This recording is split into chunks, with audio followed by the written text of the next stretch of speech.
Good morning, good afternoon, and good evening all around the world, wherever you are. This is Mudassar Majeed, ESL expert and media professional from Pakistan. A very warm welcome to all of you who are watching this live session. So I would like to tell you something about this platform. This is a platform where we connect with our esteemed experts and visionaries from across the globe to explore thought-provoking topics that inspire growth, learning, and global understanding. Stay connected as we're going to dive into today's engaging discussion. I have invited a very special guest tonight who is Mr. Sunil Kasuba from USA. Sir, very warm welcome. How are you, sir? Good. Thank you, sir, so much for your warm introduction, and thank you for having me. I'm really honored to be here to speak with everyone in this community. And very good evening to everyone in Pakistan. Okay, sir. Thank you very much. So I just want to tell you that Sir Sunil is a AI expert, and not about only expert. He has a lot more variation in it. So definitely he will be elaborating it. Sir, please introduce yourself before our audience so that our audience may get to know about you. That please, floor is yours. Absolutely. Thank you again, sir. Again, my name is Sunil Kasuba. I'm based here in the USA with a background, of course, in the subcontinent in India. I run a AI consulting and talent organization currently. And what we do is basically we work with small to medium sized businesses and cities globally that are grappling with the challenge of how to adopt AI responsibly and ethically and responsibly. So we bring in consultants that can help solution be solution oriented in terms of how to identify problems and then identify implementation solutions for their situations. For example, if there's a daily workflow system that they need automation support with, that's something we can come in. But we don't come in with a preconceived notion of what the issue is, but we do like to co-design and collaborate a solution with those organizations. Previous to all of this, and this is very relevant and germane to this topic, I've gone through several career transitions of my own. And this is something I know we're going to touch on today, and how it's important to be adaptable in this era of AI, especially.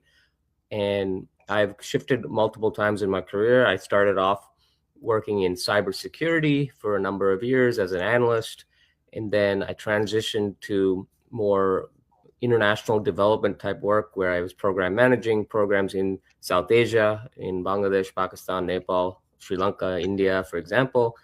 And then I transitioned further from program management to talent acquisition, because like a lot of us, without the right people on the ground, it was very apparent to me that we can't implement valuable programs on the ground. So that's what, and then I love talking to people from all walks of life, all around the world, especially the subcontinent, and getting people in the right places in the right situations is a core passion of mine, and always has been.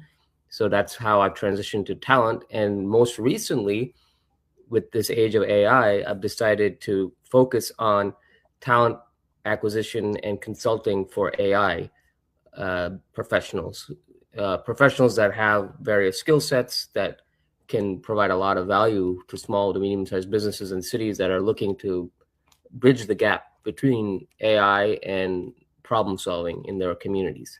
So I'll leave That's it a at that, great. but I'm That's a happy to talk great. a little That's bit more. such a lovely introduction. The person who would be feeling a lot more player before whenever he is introducing about himself in such a lovely way, and people love to listen as well. The people who are having such sorts of expertise in that particular field, which is a new and which is in right now. This is a the I would say the everybody is just talking about it. So, dear viewers, I just want to introduce the topic of the day that we have selected for discussion. That is about adopting in the age of AI, leveraging transferable skills to navigate career transition. This is our topic on which today we are going to talk about. So, in this regard, because AI is, everybody's talking about it, so it is a mouthpiece, I would say. So, in this regard, the very first question I would like to ask Sir Sunil that how important are transferable skills in successfully switching career today? People these days are switching their careers. So, in this regard, people who want to ask the question that how important are transferable skills in successfully switching career today? How would you explain it? Thanks, sir. Transferable skills are so critical in this age of AI, especially. I could speak first off from my own personal experience coming in from cybersecurity and then international development. The core skills that have been very critical for me are communication skills. I think those that can speak in multiple languages, whether that's linguistically speaking or technically speaking, and those that can transfer knowledge from technical to non-technical audiences, I think is very critical for any industry. So being able to transverse those different barriers is very critical. Careers, let's be honest, careers are no longer straight lines. The people now move from various industries, like I have personally, but in Pakistan, for example, and in India, people move from family textile businesses, for example, to private jobs. We're seeing more increase in factory workers, traditional factory workers moving into office places, teachers moving from in-person classroom teaching to more online tutoring work, right? Engineers moving to prompt engineering. So there's multiple different transitions that are already happening as we speak. So what makes all these successful transfers are these transferable skills like communication, and making sure you're able to be adaptable and learn new skills as they come about and learn new tools, especially in this age of AI.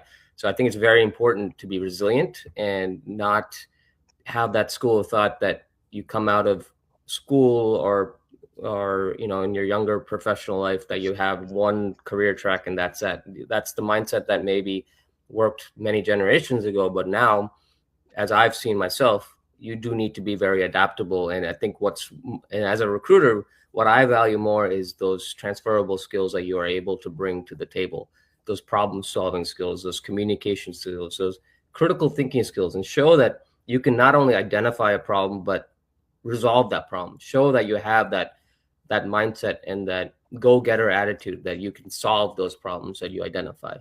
So that's why I would Absolutely say. right. And Yes, just to, absolutely right. Yes, please. sure. And sorry, sir, I just want to ask, yeah, everybody's just trying to change, which they're these are, and it has become a necessary part that whether he's a teacher, whether he's a businessman, so they are just trying to adopt it by any means. If he is not just remaining away from the from AI, so definitely he would be just having a loss of it, and definitely he won't be able to learn a lot of things. So in this way, people are adopting it as a necessary tool, I would say. So, Sir, I just want to ask the next question that what skills do you think are the most valuable in AI driven job market? Because it is also linked with that as well. What do you say about it? absolutely. I mean, I think first and foremost that comes to mind is digital adaptability, right? So learning, like I was saying, new applications on the go. In a lot of regions of the world, unfortunately, internet is limited or restricted, right, for a variety of reasons. So being able to use low data tools effectively, I think, is also very critical. Being able to switch platforms when one becomes unavailable and one becomes available. Learning and becoming adept with using offline AI learning tools is so critical and will make you stand out, because a lot of people that are blessed with 24/7 internet connectivity, once internet goes, they may not be as well versed with how to use offline learning tools. So there are a number of these now that you can download and use offline if you need. For example, there's solar powered community learning hubs that are out there that use solar power to use AI tools in rural villages, for example, right? There are low cost preloaded tablets that you can use, AI generated content that educators can use offline, including printable worksheets or literacy exercises. So these are this is one theme I wanted to hit for sure. And data accessibility is another big skill that I think is very critical in learning how to do that in a variety of communities. Knowing how to ask AI tools the right questions and prompt engineering is, I think, a huge skill that is so critical. Now that a lot of us have the fortunate ability to access AI, how do you prompt AI to properly respond to your challenges, to your questions. I think that's a big job that I'm starting to see quite a bit of rise in, prompt engineering. So not only programmers and coders on the back end, but also how to use that to your advantage and to help communities learn from the AI, from the information that's been gathered from AI. I think clear language skills, again, is very critical. AI tools are as good as we prompt it. So having clear communication with your AI tools is also another critical tool that you need to have as we move forward. And I would say judgment and ethical awareness are two critical areas when it comes to AI adoption as well. And let me expand a little bit upon this. So when I say judgment, I think the onus is on all of us as users of AI, and we've seen this for years now with social media, right? Like, I'm sure a lot of people here on this listening to this can resonate with the fact that they get forwarded messages on WhatsApp or these other media channels that look suspect, all right, or look fake. So I think the onus is on us to make sure we use our critical thinking skills and not just assume things are real when we see them. And especially in this age of AI, where we have images and videos that are so AI generated, it's so critical to keep that head on, like be responsible bearers of the truth and fact check everything we do send to, especially our loved ones, right? So that's so important, I think. And I think ethical awareness, that's another critical skill set and need that we're seeing a very increased critical need for. But there's bias in the data that we're unfortunately supplying, right? AI, just like any tool we've had throughout the history of humanity, is only as good as the information that it is provided. So we have to make sure that the data that is being provided are inclusive of rural communities, urban communities, making sure that that data is reflective of the realities, not just from a certain segment of the world's population, but making sure we have educators, community leaders like us that are part of the process that feed the data to the AIs that we are using. So that will be going a long way. We have to make sure, I think AI can be good and can help actually bridge the gap between social equity issues that we unfortunately have in many communities around the world. But if we continue to feed it specific information from only specific segments of the population around the world, it'll only unfortunately exacerbate that divide that we see in societies versus bridging it. So we have a wonderful opportunity here with AI to actually bridge that divide. So I think that's another critical ethical aspect of it that I think is very important for us to all keep in mind.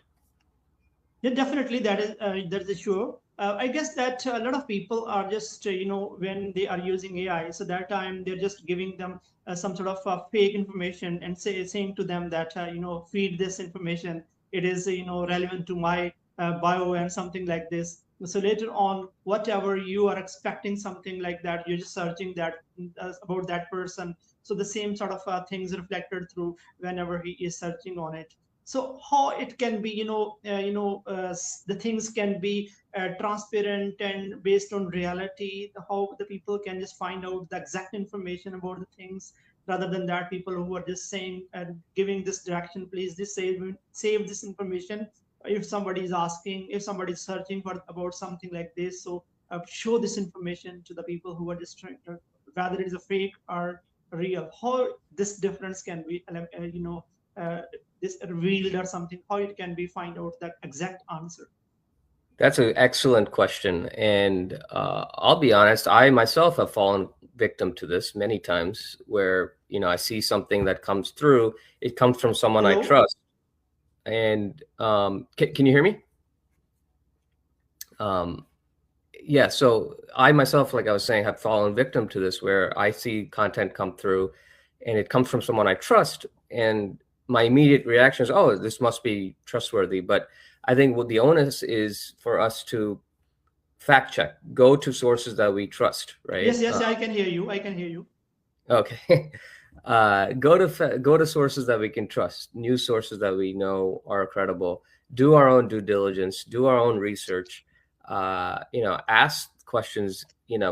I know in this age of social media and now AI, we're we're all moving at a lightning speed, right? And like we're all eager to get news out there, right? But Yes. we need to always take a step back, take a breath, and if there's something that doesn't look right, read it and then fact check. Don't be afraid to fact, even if it's from a source that you trust, like if it's your, someone that you know personally, and it doesn't make sense to you, follow your gut. If it doesn't make sense to you, do your own due diligence, do your research before you simply hit forward on that message on WhatsApp. So there are multiple different news sites that we all find more credible than others. Unfortunately, a lot of news sites are falling victim to this, but I think it's important to do a comprehensive research before we, hit send on a message when we want to share the news. Yes, definitely. Because these days a lot of information is collected from Google as well. A lot of information is collected from there.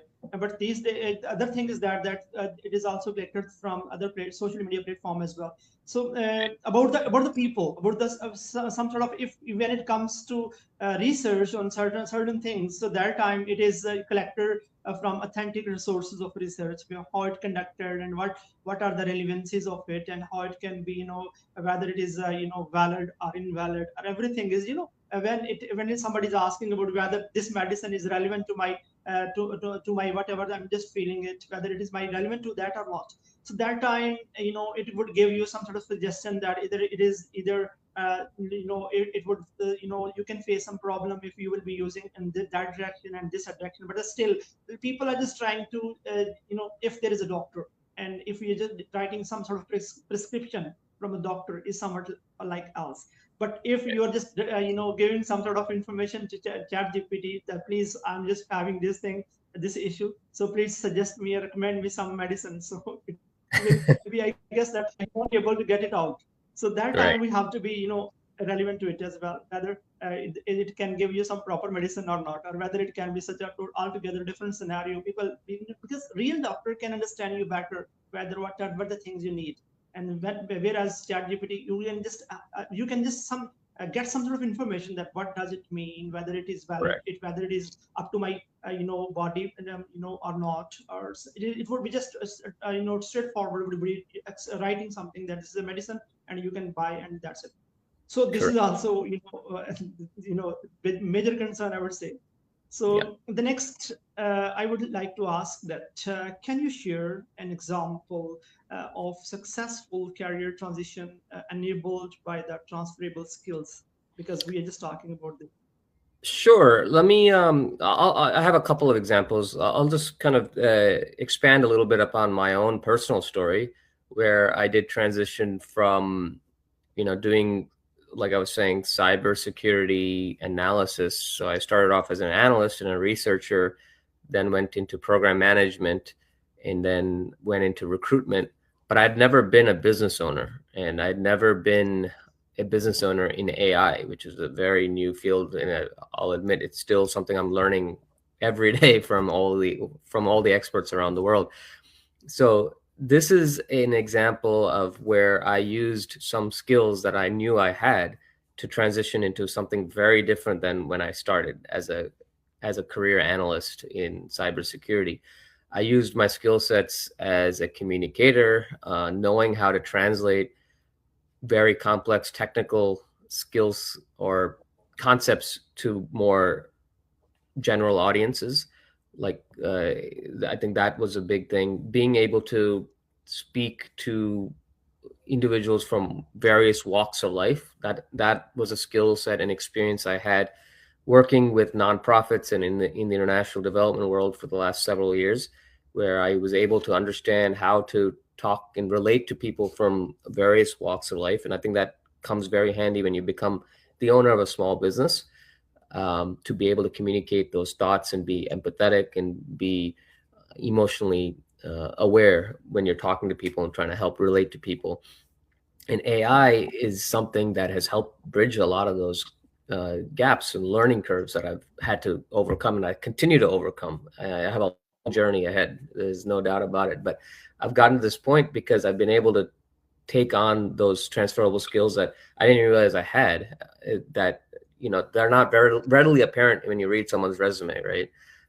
So being able to relate to people from various backgrounds and communicate your thoughts clearly and articulately, and work with people from very technical backgrounds and non-technical backgrounds and help bridge the gap has helped me to lead this talent consulting group in the AI field. So that's just my own example. Another one I'll point out to, there's a young professional in my network that started with basic communication and design skills based in Nepal, in Kathmandu, and he started proactively starting to use AI to not only just improve his writing skills in multiple languages, but testing his ideas very quickly, right? And building simple digital products. Going back to my earlier point, he had a very can-do attitude about not only identifying the problem, but becoming a problem solver. And that became very clear when he started talking to potential hiring managers for a variety of jobs, that he not only possessed the critical thinking skills, but also that mindset that I'm here to solve the problem, like work with you to solve the problem. And he works with me now because that's part of our model, to co-design and implement solutions. So he didn't have a master's degree or a fancy bachelor's degree even. He didn't have the perfect internet growing up, but what he did have was that mindset that helped him move forward. And he had the intellectual curiosity and the willingness to learn and the willingness to be resilient. I think that is another big thing I want everyone, including myself, to take away from this conversation. You have to be able to be resilient. You got to know that you will fail at some point. It's going to happen, and that'll only help you down the road. Like, I think the most successful business leaders I have come across recently are those that have had, unfortunately, to go through multiple hurdles to get to where they are. Like, being resilient in your career and is very critical to navigating various career changes, right?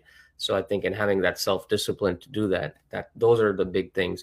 And going back to this example from this individual on my team that's from Nepal, he now, based on the research he did, he now builds websites for a living for a variety of different companies, and he's doing well. And people seek him out now in his community to build websites for healthcare industries, engineering companies, nonprofits, and a couple other industries. So this all started from scratch with his own intellectual curiosity. He built himself up. So that was a transferable skill that he was able to adapt in this age of AI. And he's proven to me that this path is for sure realistic and repeatable.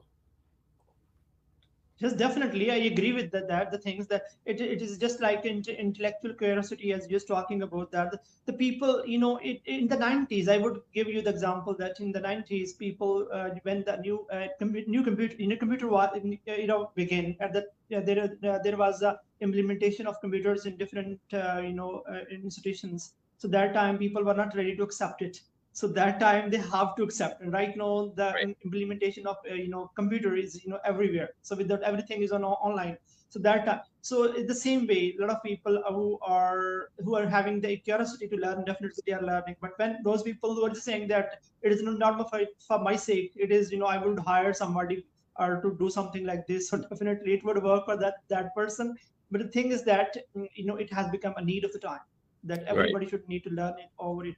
One more thing, that you are AI expert as well. I just want to ask you that a lot of people are making, if there is any video, so whether he does not want to own, so he simply started to say that it is AI generated, it is not mine. So these days it is also a common trend in the mind of the people. They're saying whether it is not mine, even though that is, he has given that statement, but later on he's just saying that it is a AI.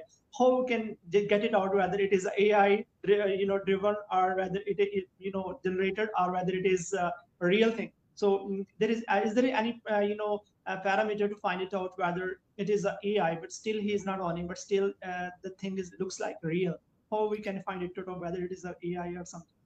That's an excellent question. That's something me and my team grapple with every day, to identify whether something is AI generated or not.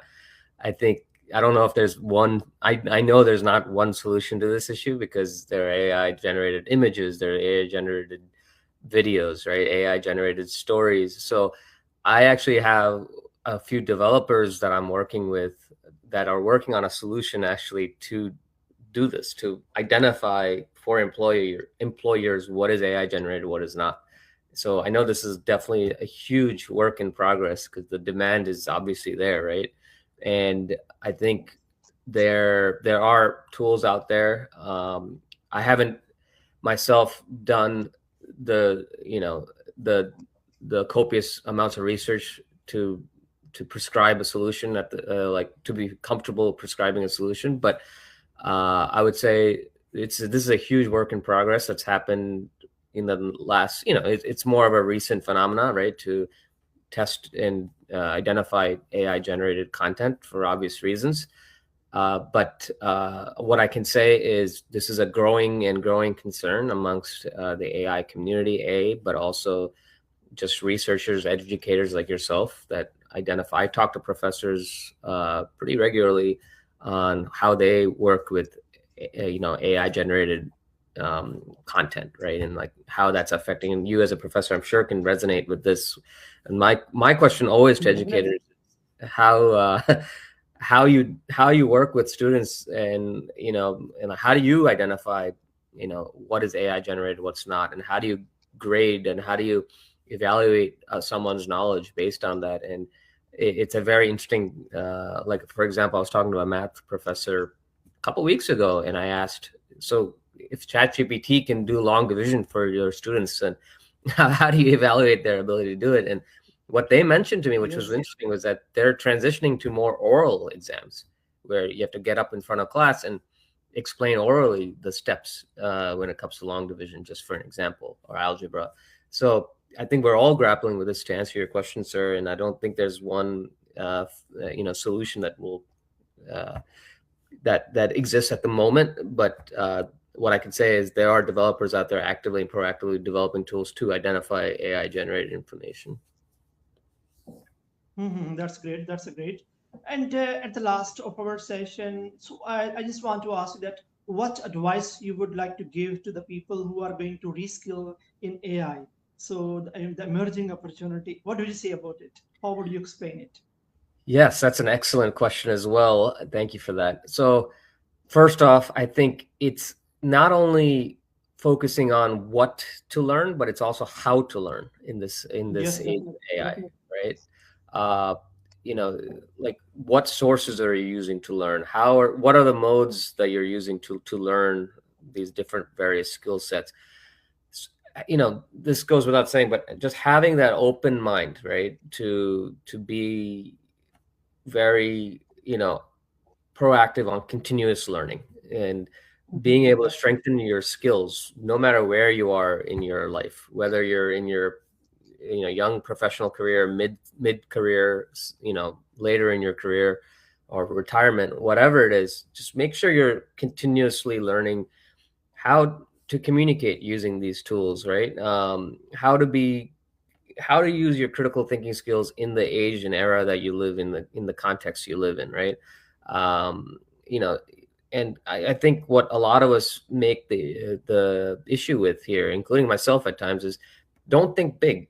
It's fine it's actually better to think small. Start small. Identify Yes, small problems you can identify to resolve, right? Like, for example, recently I've been trying to grapple with using a specific AI tool to identify specific talent in an area that I am not so familiar with.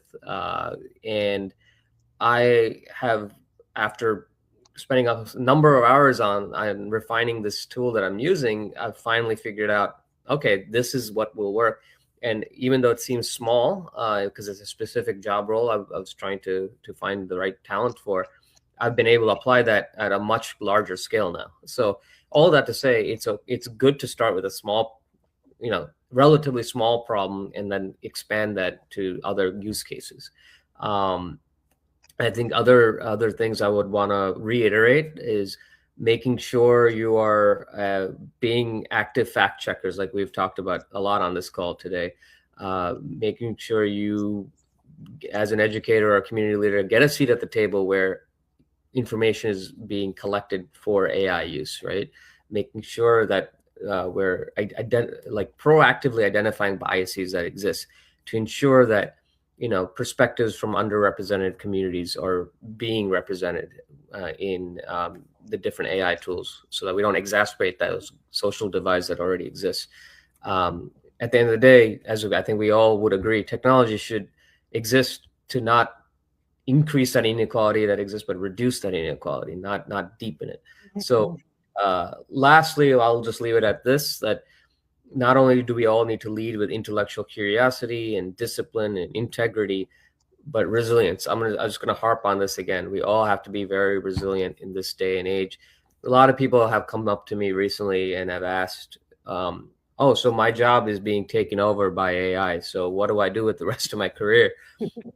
And I Yes. remind them, this is where I was just a year ago, where as a recruiter, I could argue the same exact thing, that AI can do a lot of the quote unquote basic things that I used to do.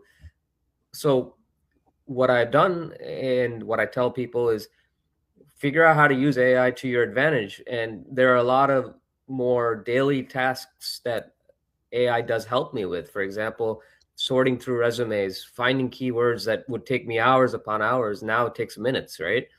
And now it helps me refocus on the candidates, the short list of candidates that I want to assess with a more fresh mind. So I think there is, obviously, this is a very broad statement to make, but I think we all have to be very resilient and identify other ways using those transferable skills I was talking about. Even in this day of age of AI, where we think that our daily tasks are being taken over by AI, to be able to be very resilient and use those skills in other industries in other ways, whether that's taking advantage of your language skills. If, Urdu, for example, is a very very important language around the world, and many millions and millions of people speak Urdu. Or if you know Urdu, you probably can understand other languages that are spoken in the region. So use those language skills as an Yes, advantage. definitely, definitely. So that's where I would leave it at. Be resilient, harp on those skills Mhm. that you already But have if that you you may would, not get. yes, agree with that. Yes, but if you want to establish your identity, so you will have to show your existence, that you are somewhat like different. So you have to act like different. If you don't, if you are afraid of it that the AI would replace you, so you will have to show your distinctions in that particular era. So if you want to excel your abilities, you would have to improve your standard everywhere, so that AI would not replace you.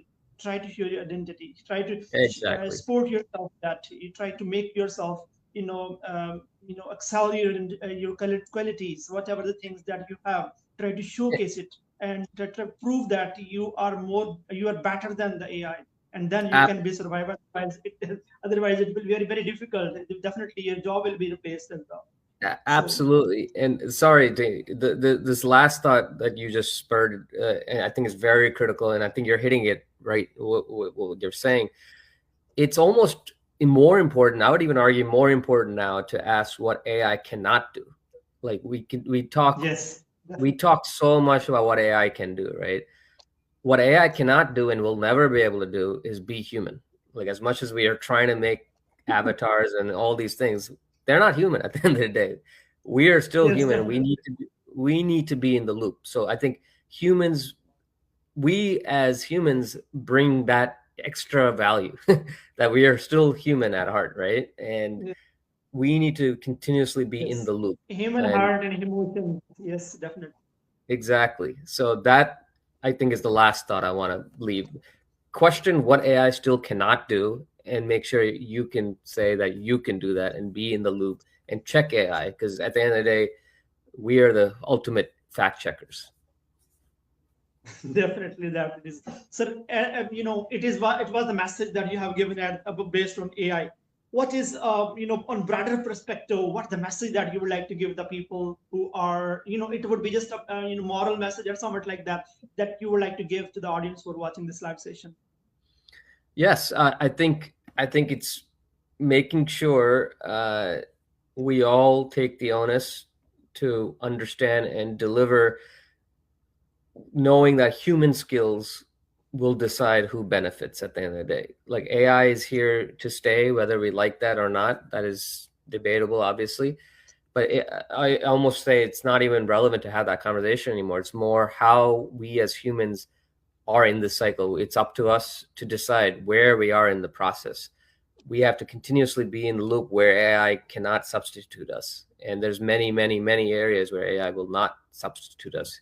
And obviously, Mhm. being empathetic, being fact checkers, these are the things that I think at the end of the day, humans have to take onus on.